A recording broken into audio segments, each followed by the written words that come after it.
Good afternoon, good morning, depending on where you're joining us from today. Thanks for joining us today for our webinar brought to you by the Center for Financial Security and Retirement and Disability Research Center at the University of Wisconsin-Madison. We'll get to the webinar content and discussion in just a bit, but a few important notes that you may be wondering. So first, the webinar is being recorded, and the recording and slides will be posted at the CFS website within a few business days. So the CFS website is cfs.wisc.edu. I know that's important for some people.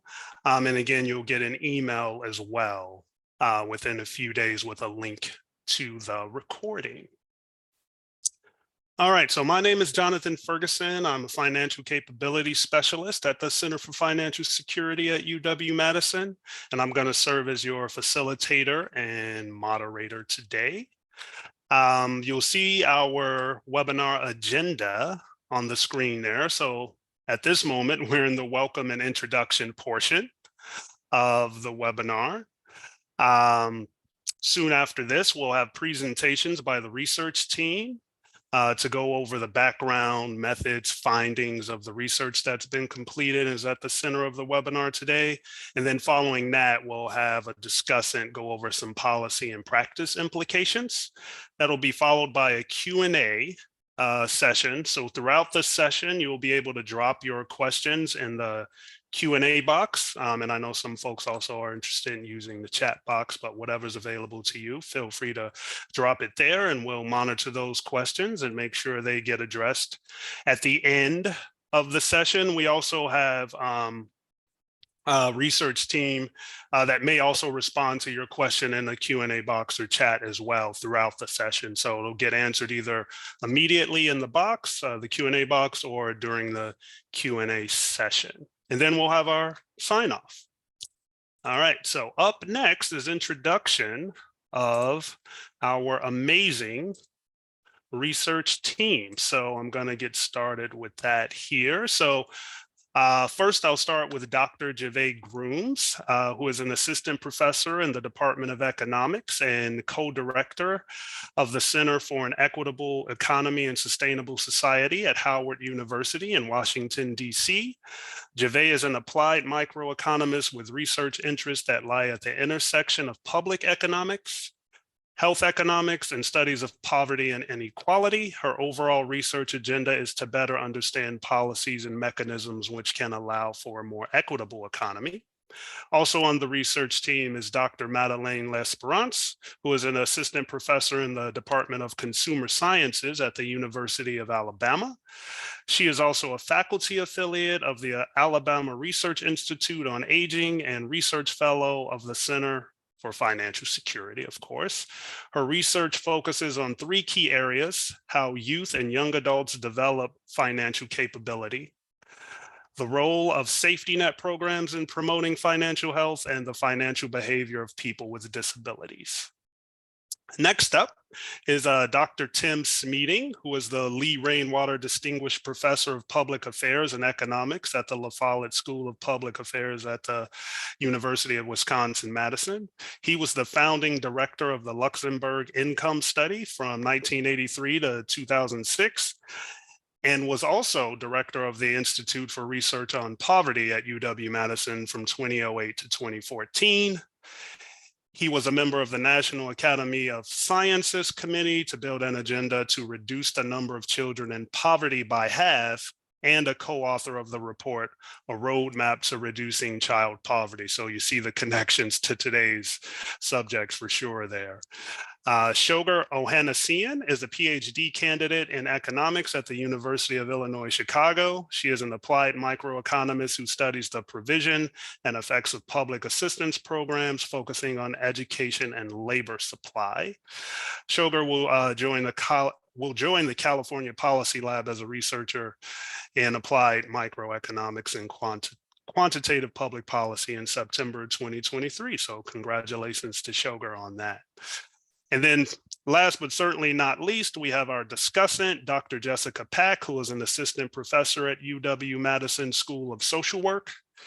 Jessica's research examines the impact of public policies on child maltreatment, intimate partner violence, infant and maternal health, and other measures of health and human capital. Jessica holds a PhD with concentrations in economics and social policy from Columbia University School of Social Work and a master's degree in public administration with a concentration in social policy from Cornell. So we've got a very esteemed, very accomplished team here this morning to go through the research and the implications of things. And so with that, I will turn things over to the research team. And Jevay, I believe that's you. It is. Good afternoon or good morning, wherever you may be. First, I want to thank Jonathan, but also the team at CFS for having us and for allowing us to do this research.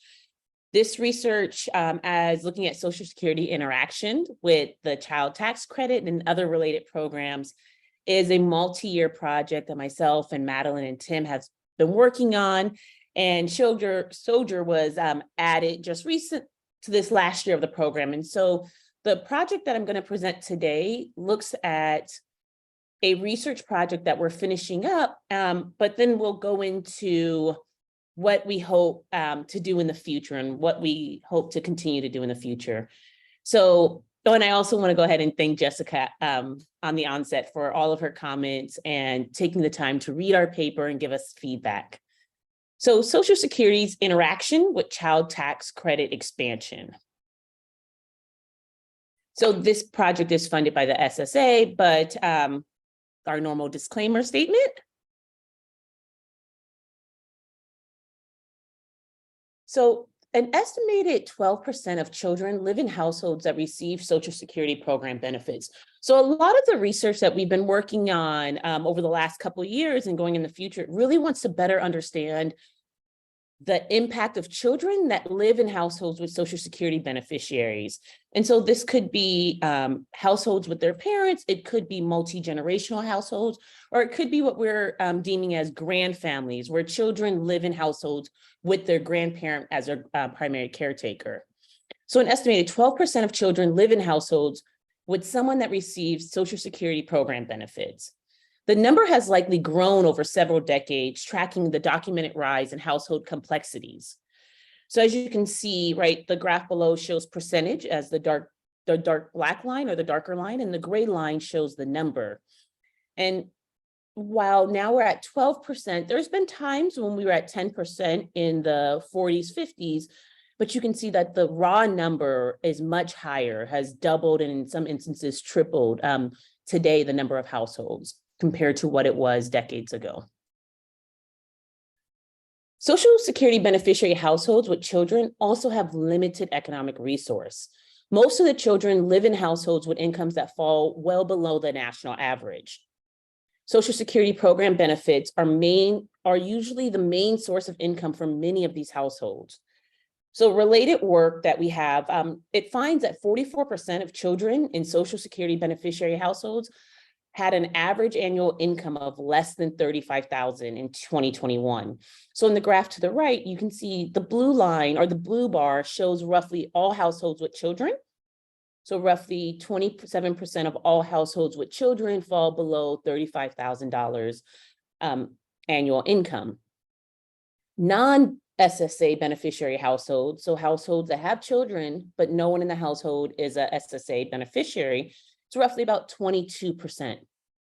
But that number doubles when we think about SSA beneficiary households with children. 44% of Social Security beneficiary households with children fall below $35,000 in annual income as of 2021. So this is a unique and very vulnerable population that we're interested in. And it's substantial. We're talking about 12% of children. Many Social Security beneficiary households with children were eligible for the expanded child tax credit. So in July 2021, right, during the pandemic, the American Rescue Plan Act, or ARPA, significantly expanded the child tax credit. So there's already been a child tax credit in existence before, but it was expanded in the middle of 2021. Many Social Security program benefit participants were newly eligible. So many of them weren't even eligible prior to the expansion. And then those that were, benefits significantly increased for newly and previously eligible tax filers for up to $3,600 per child. And the child tax credit payments do not reduce any Social Security program benefit amount. So it's additional on top of what their normal SSA benefits. Pardon me, Social Security and monthly CTC have significant anti-poverty effects. And so here is what's the child tax credit for married parents for one child, 2020 to 2021. So the $3,600 was for children ages 0 to 5. And the credit was the maximum credit was a little bit lower for children 6 to 17. It was at $3,000. And then it phased out depending on your adjusted gross income. And you can see the light gray line was prior to the expansion, where it was $2,000 regardless of age, and faded out as well, or reduced over time with the adjusted gross income. So some of the key child tax credit differences in 2021 tax year is just previously mentioned. Prior to 2021, the maximum benefit was $2,000 per child. It went up to $3,600 for that age under 6 and $3,000 for over 6 and under 17. The maximum age in 2020 or prior to 2021 was 16. It went up a year to 17. And then the refundability cap, it was a maximum of $1,400. And in 2021, with the expansion, it was fully refundable. And then there was minimum earned income threshold. So this was a big portion of what motivated this research. Is the minimum earned income threshold was $2,500. And then with the ARPA, there was no longer any minimum earned income threshold.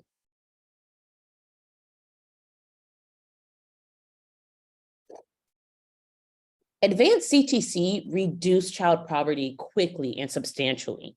Right? CTC reduced child poverty by upwards of 30% in a recent research, in a recent publication.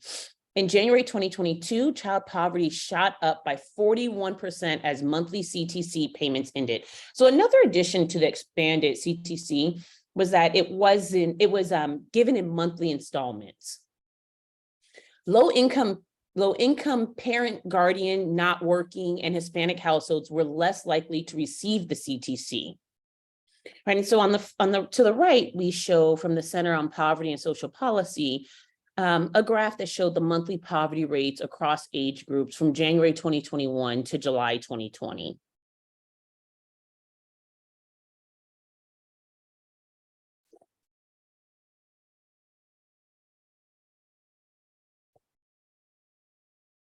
So the receipt rate lower for Social Security beneficiary households. So lower tax credit benefit receipt for children living in households with socioeconomic disadvantage, as well as immigrant, multi-generational, and complex families. So in our research, but also in other research, we find that, or it's found that Social Security beneficiary households, those most vulnerable, economically and financially vulnerable, were less likely to receive the tax credit. And we're really interested in why, how, and if they received it, what would the poverty implications be? Social Security beneficiary households with children receive CTC at a lower rate. And so the graphs to our right show the CTC receipt rate for all households with children. It's the first graph, about 80% across from July until December. And then looking at the retired, disabled, Medicare population, you can see that the light gray is roughly those that we are proxying for the Social Security beneficiary households. And you can see it's much lower, less than 50% compared to 80%. So we see that there's a discrepancy in who's receiving the child tax credit. And again, the graph on the right shows this is for households with children.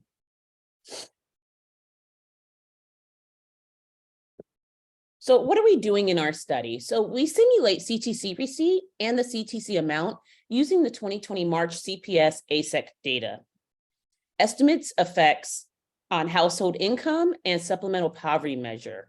So we're curious, when we simulate this receipt of CTC for those households that we believe did not receive the CTC, what would the impact be on their household income? And how might that change what their poverty, what the household poverty level is? We examine heterogeneous effects by Social Security program, race and ethnicity, living arrangements, right? Is it a multi-generational household? Does the household have a grandparent and a grandchild, but maybe skip the second generation, the parent? And then we map changes in child poverty by state. We look at regional differences. We're really just trying to understand the role CTC, the expansion of CTC has played on Social Security beneficiary households, how this might look for grand families or households headed by grandparents. And also, are there differences across race, ethnicity, and the region? So to give you an idea of what these households look like, the first column looks at all households with children. And the second column looks at all SSA beneficiary households. So on average, the average child in all households is just under 9, and for Social Security households, just over 9. Under the age of 6, it's pretty close. About 30% of the children in all households are under the age of 6, compared to 24% in Social Security beneficiary households. Social Security beneficiary households tend to be a little bit less white, more Black, representative for Asian, multiracial, and slightly under for Hispanic. No surprise here, roughly the households are about equal percentage female and male for the children in the household. But we see the household income is different, right? The average household income for all households with children, $118,500. And for Social Security beneficiary households, about $95,500. And then if we look at the supplemental poverty measure, it's about 0.13 for all and a 0.19 for Social Security households. So about a little bit more, not a little bit, significantly more, but more impoverished. And then when we look about the observations in our data set, we have a little bit under 40,000 households with children. And of those households, we have about 4,800 that are Social Security beneficiary households. Again, we're looking at households with children and then Social Security beneficiary households with children. So CTC eligibility and test by Social Security beneficiary household status. So to receive the CTC, you have to pass a relationship test, residency test, and support test. And that is, these are the requirements by the IRS to receive the CTC. And some of this we weren't able to capture in the data, and some we had to find a proxy. But in general, we find that for all households with children, around 99% are eligible. And for Social Security beneficiary households, about 97% are eligible. The residency test, we aren't able to capture in our data set, as the residency test requires that the child be in resident for at least 6 months of the year. In our residency test, it's survey data at one point in time, and we don't have information about how long they lived in that household. We do complement this project by using SIP data that is able to capture that. So while the bulk of this paper, we focus on this ASEC data because it's so rich and it's a larger data set, we complement it with SIP data so that we can also support our results. So on average, we find that all households with children, about 73% are eligible for full credit, and about 79% of Social Security beneficiaries. So getting on to some of the results we find. So we find large poverty reduction overall among Social Security beneficiary households with children. So the graph, the panel on the left looks at all households with children, and the panel on the right looks at Social Security households. Again, when we say Social Security households, we mean households that have children and someone in the household, it could be the child or it can be the head of house, is a Social Security beneficiary. And so we see on average, all households, we see 36% reduction in poverty overall, right? So the blue is without CTC and the 7 is with CTC. And then if we look at Social Security households, we find that there is a 38% reduction in poverty overall. And we see the poverty rates are higher for Social Security beneficiary households, 16 compared to 11 prior to CTC, and post-CTC, 10 compared to 7. So now thinking about Social Security income households experience the largest, right? Thinking about who experiences the largest kind of impact. So we have households receiving Social Security, households receiving supplemental security income, households that identify that someone in the household is disabled, and then survivor's benefit. And we see the largest impact of reduction in poverty is that among the SSI, the supplemental security income, where we see a 42% reduction when we simulate the CTC receipt. So the blue bar represents the households prior to the simulation of CTC receipt, and then the orange bar represents the reduction in poverty once we simulate CTC receipt for these SSA beneficiary households. We find that the smallest reduction, but still a 29% reduction in poverty, is for those that receive survivor benefits. And among Social Security and disability, we find a 36% reduction in poverty. We also go on to look at grand families who receive Social Security benefits, and we find that they experience a 43% poverty reduction. And so at the bottom, we have a table that shows the family structure. So roughly in all households with children, right, roughly that 40% of, or 40,000 observations we have in our data set, we find that 90% is a parent-child relationship in the household. But for Social Security beneficiary households, we find it's only 64%. And if we look at the grandparent child, so that is a grandparent is the primary or is the householder, and there's a child that lives in the house. No other parent lives in the household. So it's 2 generations, it's the grandparent and the child. We find that that represents about 2% of all households with children. But when we look at Social Security beneficiary households, it is 11% of that population. And then we look at multi-generational households. We find that 4% of all children live in multi-generational households, compared to 16% of children live in a multi-generational household where someone in the household receives a Social Security benefit. So we find that Social Security beneficiary households look a lot different. The family structure, the household structure looks a lot different than the general population of households with children. And we find, as mentioned in the beginning, 43% reduction in poverty among Social Security grand families. And that's compared to 27% reduction. So in particular, we're looking at the middle group, this 2% relative to 11% for Social Security beneficiary households.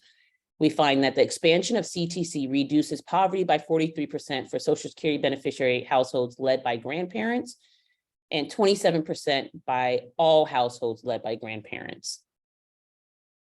And that's particularly important given the economic vulnerability of older populations, and also thinking about as our population continues to age. So now looking at poverty reductions across racial and ethnic groups. So we can see we have by white, Black, Asian, multiracial, Hispanic, Pacific Islanders, and Alaskan Native, and an Alaskan Native. And so we see that on average, the poverty reductions are pretty substantial, especially for white, Black, multiracial, Hispanic, and Alaskan Natives. But if you look at the without CTC and with CTC, particularly among the Black and Hispanic, prior to CTC, 19% of those households, of those Social Security beneficiary households that identified as Black or Hispanic, 19% of them were in poverty. the expansion and the simulation of the CTC expansion, we see that the poverty reduced to 12% for both Black and Hispanic. But that's still significantly more than the 6% for the white households among Social Security beneficiary households.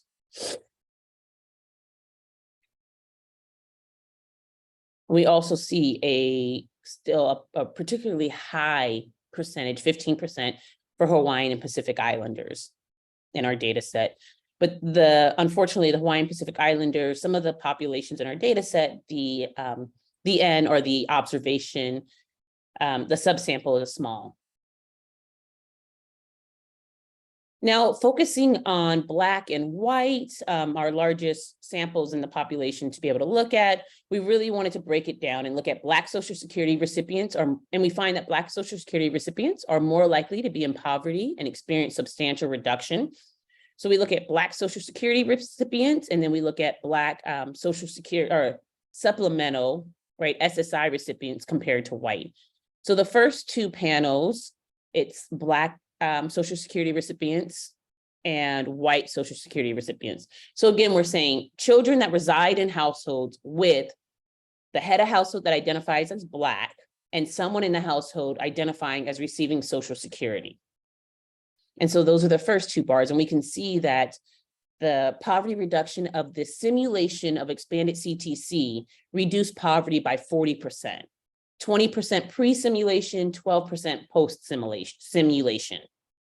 And for white Social Security recipients or children that reside in a household where the head of household is white and someone in the household receives Social Security or report Social Security receipts, we see a reduction of 25%. But prior to the expansion of CTC, it was 4%.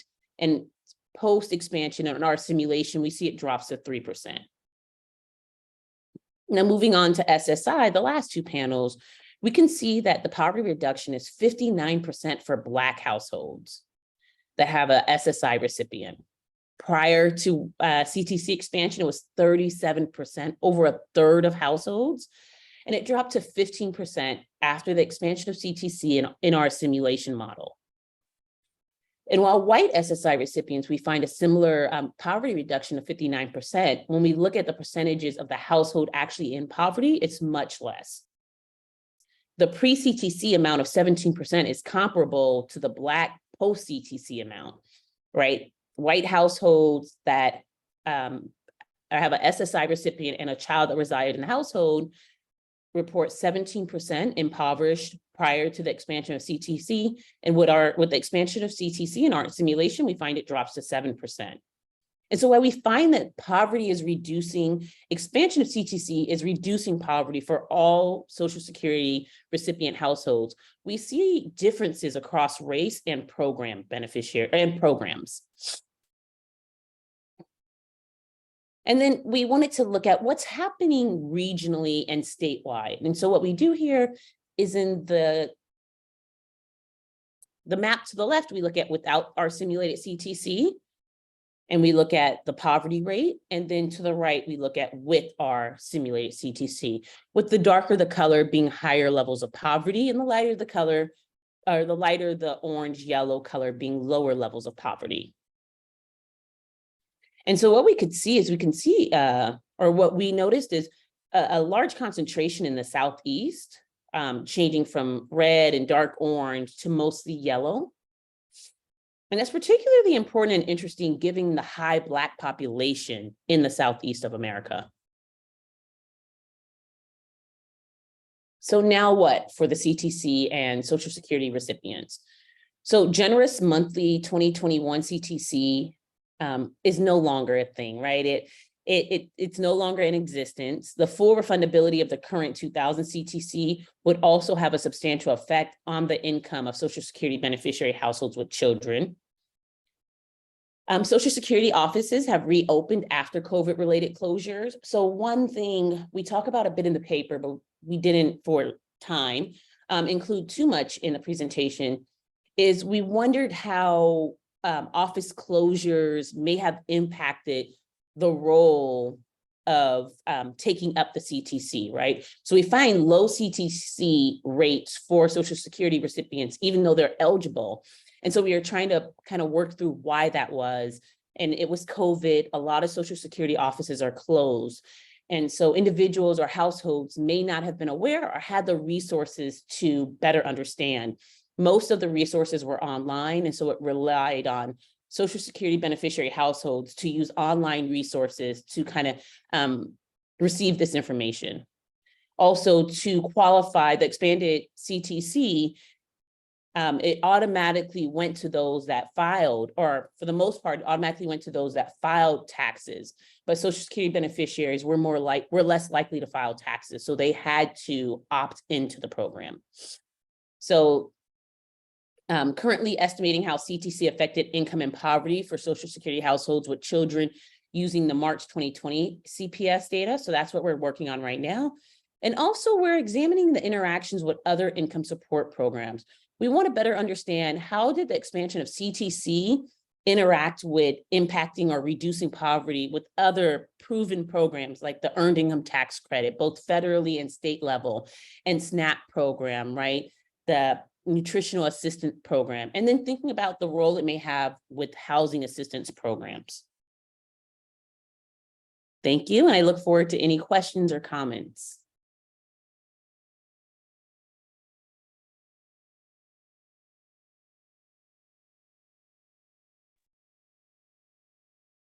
Okay. Hi,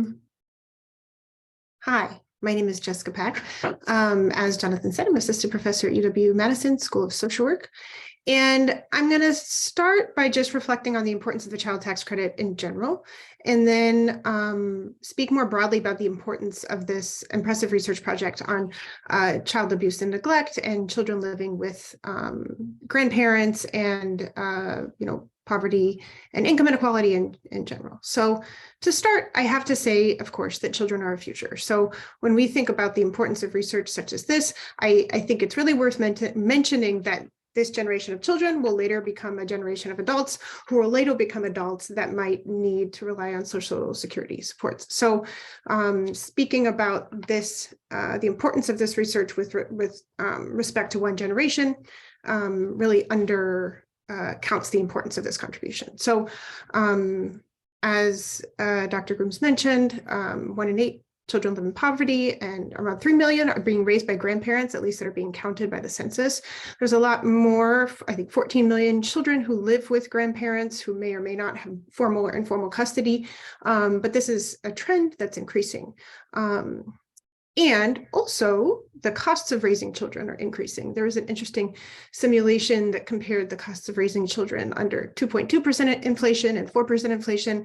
And I'm sure parents out there can attest to the fact that children are very expensive. So when we think about the cost of raising children and the income equality as it's changed over time, I also think it's worth mentioning this great figure from the Washington Center on Equitable Growth that basically shows that income has grown more for people at the top of the distribution relative to people at the bottom. So if we have costs of living increasing, inflation increasing, and if income isn't keeping pace, then that means that those childbearing costs are also likely increasing, as well as other things that are required to make ends meet. So for example, the family budget. We also know that over time, because of this, that more families are relying upon taxes, tax credits and transfers in order to not only care for children, but also for themselves. So this is just broad evidence on the expanded child tax credit. There's an impressive research that's amassing, showing that not only were there large increases in spending, as you would expect to see, but child poverty was reduced on average, 40 to 46%. But as Dr. Grooms mentioned, there's large disparities in the effects on poverty. A lot of these effects seem to operate through food insecurity, food insufficiency, and hunger. I'm just touching on some of the studies here, but if you're interested, this link at the bottom really nicely summarizes the state of the research. We've also seen improvement in parental mental health and distress and stress with disproportional effects for Black and Hispanic children and families. Also, one of my papers with my co-author found insignificant employment response, and there's growing evidence to support the fact that families are spending the money or did spend the money rather on child-centered needs. So this is very important, again, thinking about this intergenerational implications for children who will eventually grow up to become adults and grandparents themselves. We also know this broader literature that points to the importance of cash early on in life. There's a growing research that finds that based on the fetal origins hypothesis, children who receive adequate investments during pregnancy and then early on in life basically go on to be healthier as adults, have higher levels of attained education, improved health, human capital. Basically, all of these benefits that occur very early in childhood translate to healthier adults who have high rates of income and education and employment. So high level child tax credit is very important. Now, with respect to child safety and well-being, this research has strong implications, and I'll explain why. But to start, I would say that the child tax credit likely will prevent child maltreatment and involvement with the CPS. Oftentimes, these two things are conflated, but they're not the same. Child abuse and neglect or child maltreatment is what children experience with their caregivers, whereas involvement with CPS basically means whether report or some other encounter occurs. Oftentimes those two are conflated, as I said. However, CPS involvement is also correlated with poverty, and I'll explain that in a minute. This could also prevent case openings for children who are living with grandparents, whether or not there was previous open cases. Oftentimes, cases are opened with CPS in order to facilitate the transfer of benefits. But one of the great things about the CTC is that it would necessarily prevent that from happening, which has other implications for the family if it's not necessary. It also ensures that individual children's and caregivers' needs are met and would enable permanency. So we know that child maltreatment is associated with a host of lifelong adversities. This is just a very short list, but poor physical and mental health, altered biological stress response, other neurological abnormalities, a range of chronic health conditions, early death, debilitating mental health and substance use disorders. Adulthood earnings are found in one particularly strong study to be reduced by $9,000 per year, employment by 14%.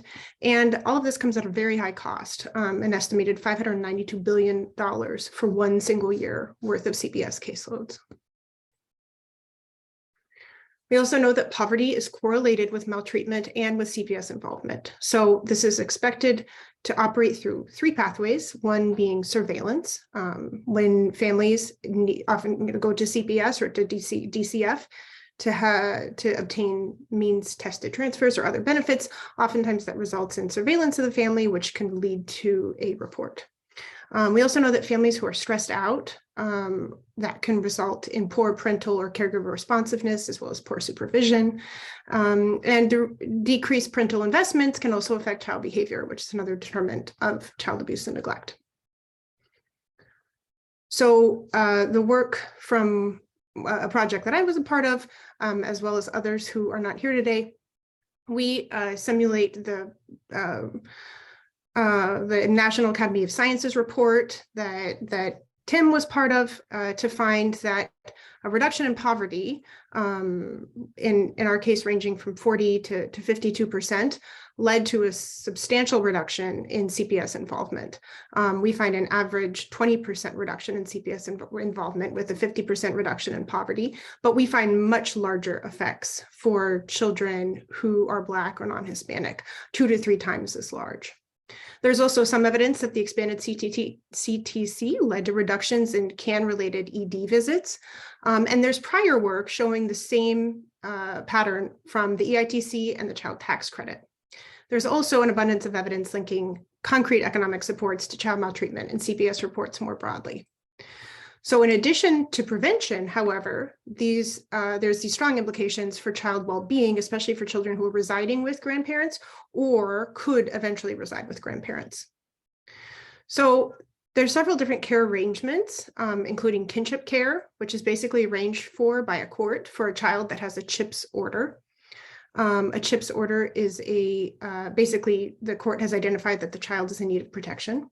There's informal care arrangements where the courts or DCF are not initially involved, and these arrangements often require power of attorney in order for the kinship caregiver to get the child's needs met through formal means tested programs or whatnot.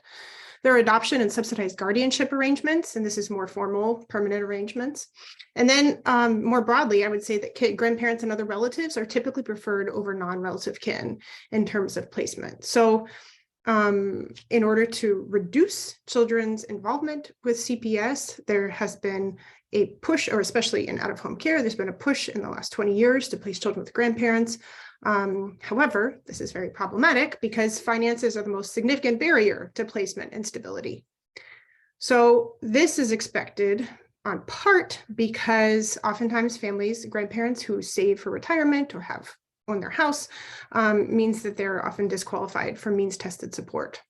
And then also many states do not provide court appointed attorneys. So if there's an informal kinship arrangement, then there's not usually formal support for that family. So informal caregivers really just qualify if they have custody. They qualify for tax credits.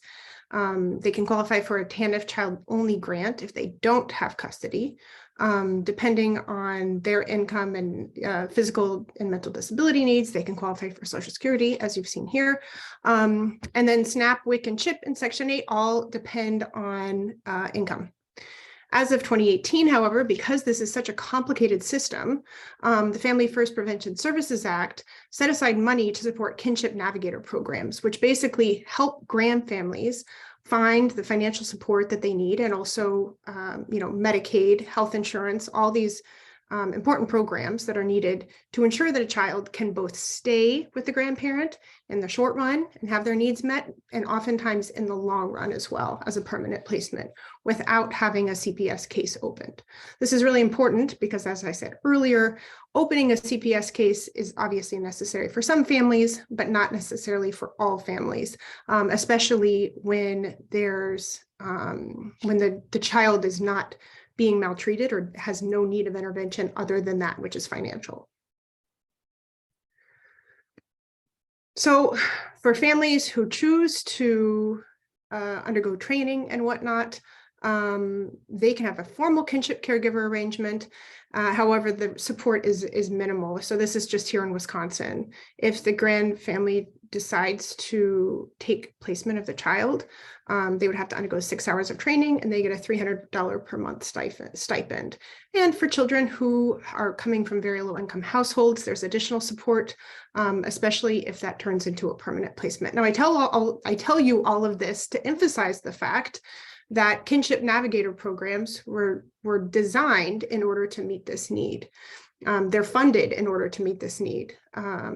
So before the child tax credit, it would be the case that families would have to spend a great deal of time trying to obtain the types of support that they needed in order to obtain things to care for children that aren't covered by conventional programs. So for example, if the grandparent took a placement of an infant, then they would need to find a way to pay for diapers and food out of pocket or out of savings until they were able to get a normal stream of funding set in place. So basically, this comes with a great amount of time and also minimal support.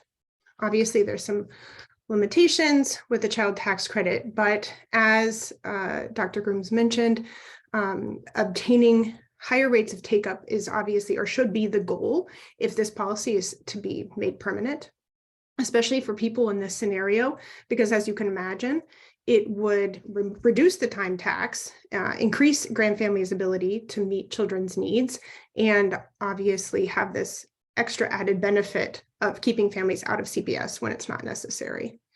And then the most important thing, I think, is that it would enable an autonomous decision-making for caregivers. So not only for families, but also for grand families and other people who are caregiving for children. I mean, this is the benefit that folks have talked about, and folks here, right, that it allows caregivers to stay out of the auspices of CPS and oftentimes out of DCF for other benefit receipt, and enables them to meet needs immediately, which has strong implications for children's lifelong well-being. I would also say, in terms I loved reading this paper. I honestly didn't have any suggestions for improvement in terms of data or methods.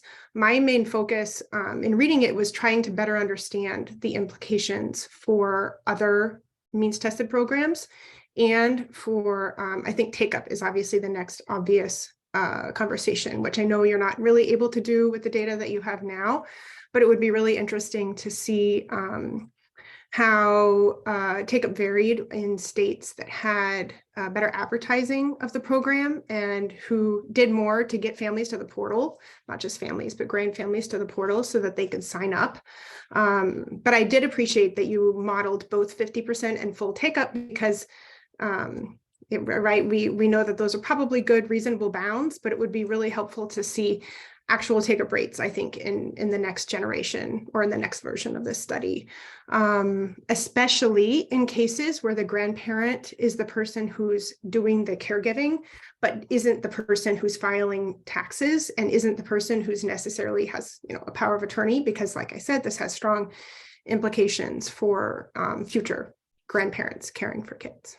So that's all I have today. Oops. Yes. Tim. Thank you so much, Jessica. That was amazing. And Jevay, you hit it out of the box. There's a few things I can say in response specifically to what Jessica mentioned. Now, the CTC key is that it is not means tested, it is not income tested. It affects the benefits from no other program. Okay. It doesn't reduce SSI, it doesn't reduce SNAP, it doesn't reduce anything. So it really helps. I never knew about the Kinship Navigator program, which makes perfect sense. What we would like to see is a Kinship Navigator program for all kids with Social Security families and at Social Security, where Social Security could do something other than refer you to the IRS website, which was almost impenetrable at first because it was designed, implemented by Intuit, and their job is to make taxes complicated and make you file with them so they get paid. Later on, it got better. That's good. Now, the best news of all, Jessica, is you said you need to understand take-up. And guess who's proposing what for next year in year 6? We're going to get Jevay and I and Madelaine are going to get a hold of the brand new 2021 SIP, which has information on why you did or did not apply and what the barriers were that you met. So that's wonderful. And please send me those slides because the paper that Jessica did, our whole National Academy panel, Chris James was on there, who is the director of the National Child Welfare League, and she's on top of CPS and everything. And she was so overjoyed to see this paper by Lonnie and Jessica and probably a couple other people, but on how much the CTC helped families who are under protection or, who are under court order. And that's just great. All of our team at the National Academy was applauding this. And that's just part of it. There's lots more papers out there. There's new plans and new papers from Hamilton. There's plans to target the child tax credit a little bit better to needier families, which will make it less expensive. This issue is not dead. This issue is still alive. And I believe that if we get real lucky over the next year or so, and we see more and more studies like Jessica and Lonnie's on labor supply and others that Jessica cited, Jessica sent me that PowerPoint because I'm going to borrow from it, that we might end up with a child tax credit, the benefit of all kids, especially those who ended up falling through the hoops and ended up living with their grandparents. Surprise to both, but they should have a fair shot at life too. That's all I have to say. But I just want to tell Jevay, you nailed it. And Jessica, you inspired us to move on. So thank you very much. Well, thanks, Tim, for adding those additional comments. Yeah, I think this was a great project, and Jessica did a great job of pulling out important pieces and implications. we do have some time for Q&A before we close today. So I figured I'd ask you all just a few questions before we close things out. And as Jevay was going over a lot of the details and Jessica was providing the information that she had today, one of the things that I was reminded of was, like, obviously a lot of this research was conducted based on the differences with ARPA and what that did compared to before that. And then I thought, oh, but wait a minute, the Tax Cuts and Jobs Act probably had some impact too many years before. And we know that that's set to, when does that expire? 2025, I think. 2026 with all the rest of the TJTC. Yeah. There we go. And obviously with any big legislation, there are many things to think about, many impacts of something like the Tax Cuts and Jobs Act. But as it relates to the child tax credit, I suppose my question is the differences between pre-Tax Cuts and Job Act and afterwards. Obviously, there were some differences with the child tax credit and some other things. What are you all's thoughts on when that concludes and what impact there could be overall? I know that's beyond the scope of the research, but it's certainly connected, I think. So I just thought I'd throw that out there and see if you all had any thoughts about that wider legislation and how it might impact the child tax credit, knowing what was found in the research and how it can impact poverty among children. So, and I guess that could be open to Tim. It looks like you may have an immediate thought. Well, while we were doing the National Academy of Sciences report, which we had started, all of a sudden they passed this Tax Cut Act. And as of 2018, you can get up to a $2,000 per child annual credit, not paid monthly. But that credit didn't fully phase in until about $35,000, which is why we picked the $35,000 in our paper. So if you're a Social Security family or a family with small pension and Social Security, and you don't have enough earnings, you don't get the $2,000 tax credit now. So one of the things we're going to do this year is simulate the current law, which is that, okay? But it covered kids all the way up to $400,000 a year for a couple. So it was very generous to middle and higher income families and not so much the lower income. So once the $2,000 credit came along, just as we were nearing the end of our study, Greg Duncan and I and Robert Moffat and Hillary Hoynes simulated what did the new $2,000 one do, and how much more would it do if we made it everyone with zero income up to the $400,000 limit eligible. That was about 28% of kids who were getting either nothing or less than the full credit. If they've got the full credit, we were going to reduce poverty in 2018 by about 40% overall, and with much bigger effects for those at the very bottom, those below the $35,000 limit. And there's a paper in the panel in the proceedings of the National Academy of Sciences in June 2020 where we did this. And we also coupled it in the National Academy report. We coupled it with more child care support, like the Child Independent Care Tax Credit that was also in 2021 that is gone now. That subsidizes child care or elder care for those who have to go to work and otherwise can't because of their dependents. We don't know much about who took advantage of it this year, who didn't, but that certainly gave people more incentive to work, even with the CTC. And we also wanted to expand the earned income tax credit a little bit, which didn't happen, but that also would have increased. So in the end of the day, we found in our project that going to that $2,000 CTC might reduce the number of people who work by, I don't know, I think it was 200,000 or something like that. But all these other things pushed more people into the labor market. And the net effect was more people were working and they were getting the CTC. So we did the simulation on where we are now. Then we came all the way around now, obviously. We had the expansion, now it's rolled back. And I don't think, Jonathan, they're going to let it go to zero.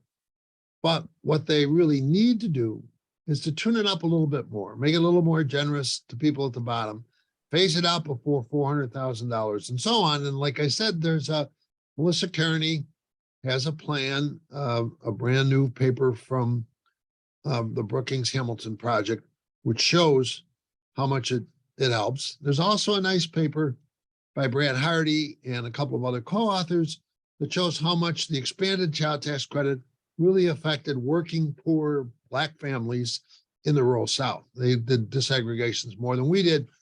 We just did the simulation. Next year, we're going to be digging into all of this year, we're digging into all of those things and checking out what the 2021 CPS said happened and then doing some simulations off of that. I hope that's not too long an answer, but we're thinking about it.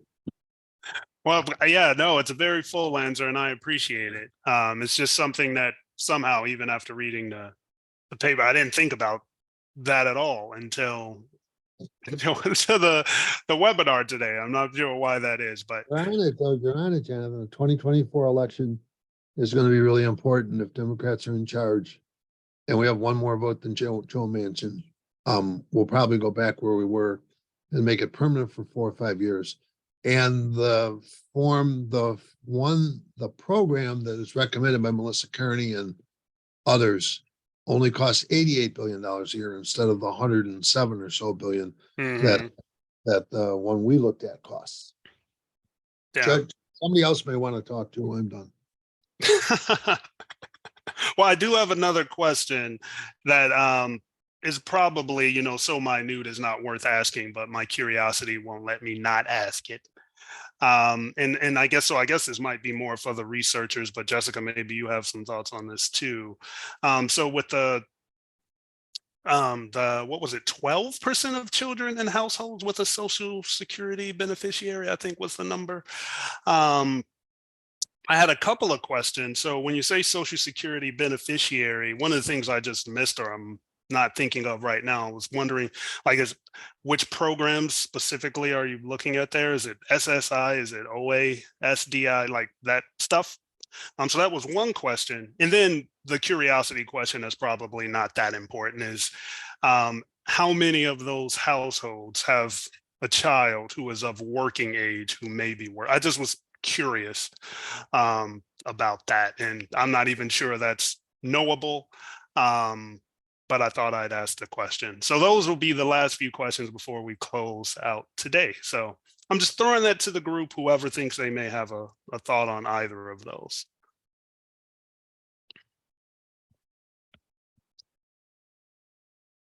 Yeah, I could answer. I actually have the paper pulled up. So we do, we speak about SSA households in general, but in the paper, we do break it down for households that are Social Security, that are supplemental security income, that are disability and survivor's benefit. Disability being the only one that's a proxy. The rest, they identify that they receive that income. And so in the paper, we break it down. The biggest groups for our population are households that receive Social Security. They're roughly about 3,400 groups, and then 3,400 households, and then about 1,200 households receive supplemental security income. And then we do have households that receive a combination. And so we are able to look at these different households and by program, finding that the most vulnerable households are those that get supplemental security income. And that's regardless of race, those seem to be the most vulnerable.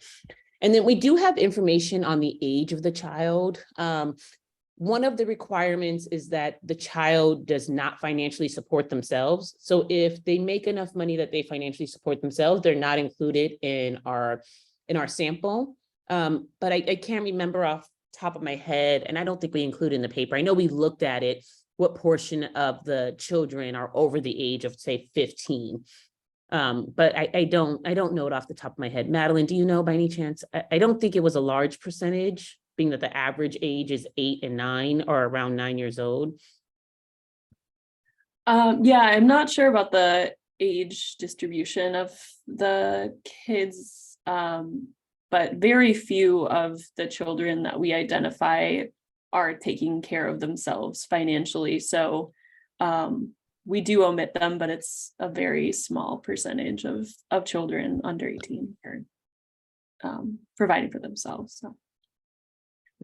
Okay, yeah, thanks for providing that clarity. I didn't think it would have a huge impact on what was presented today, or even otherwise, but like I said, it just was a curious question I couldn't allow myself not to ask.